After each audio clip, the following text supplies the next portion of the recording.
Hi and welcome back again to another tutorial on using IRIV PiControl with Node-RED.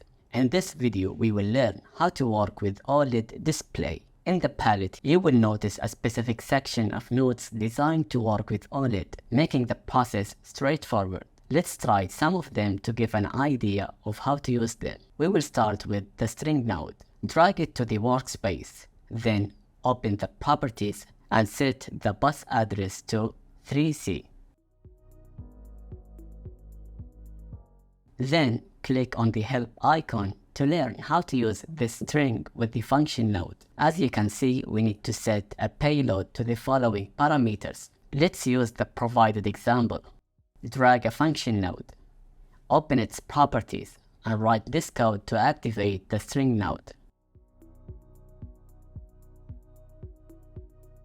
Of course, you can adjust the parameters as you like, including the text message. Click done. And now, drag an inject node to the workspace and connect all of them together this way. Click on deploy and then press the inject node. Now you will see the OLED display the text message.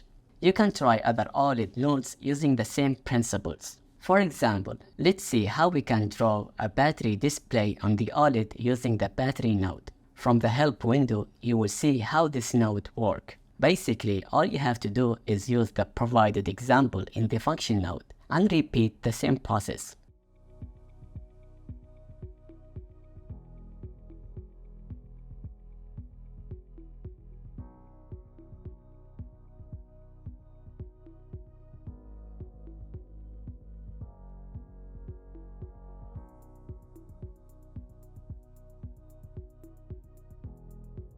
Click deploy and press the inject node to see the battery display.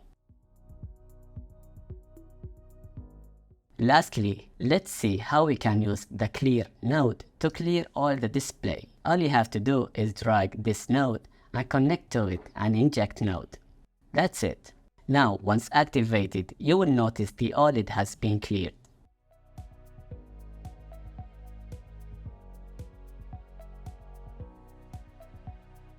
That's all for this tutorial. Go ahead and try out the other OLED nodes. Thanks for watching and stay tuned for more.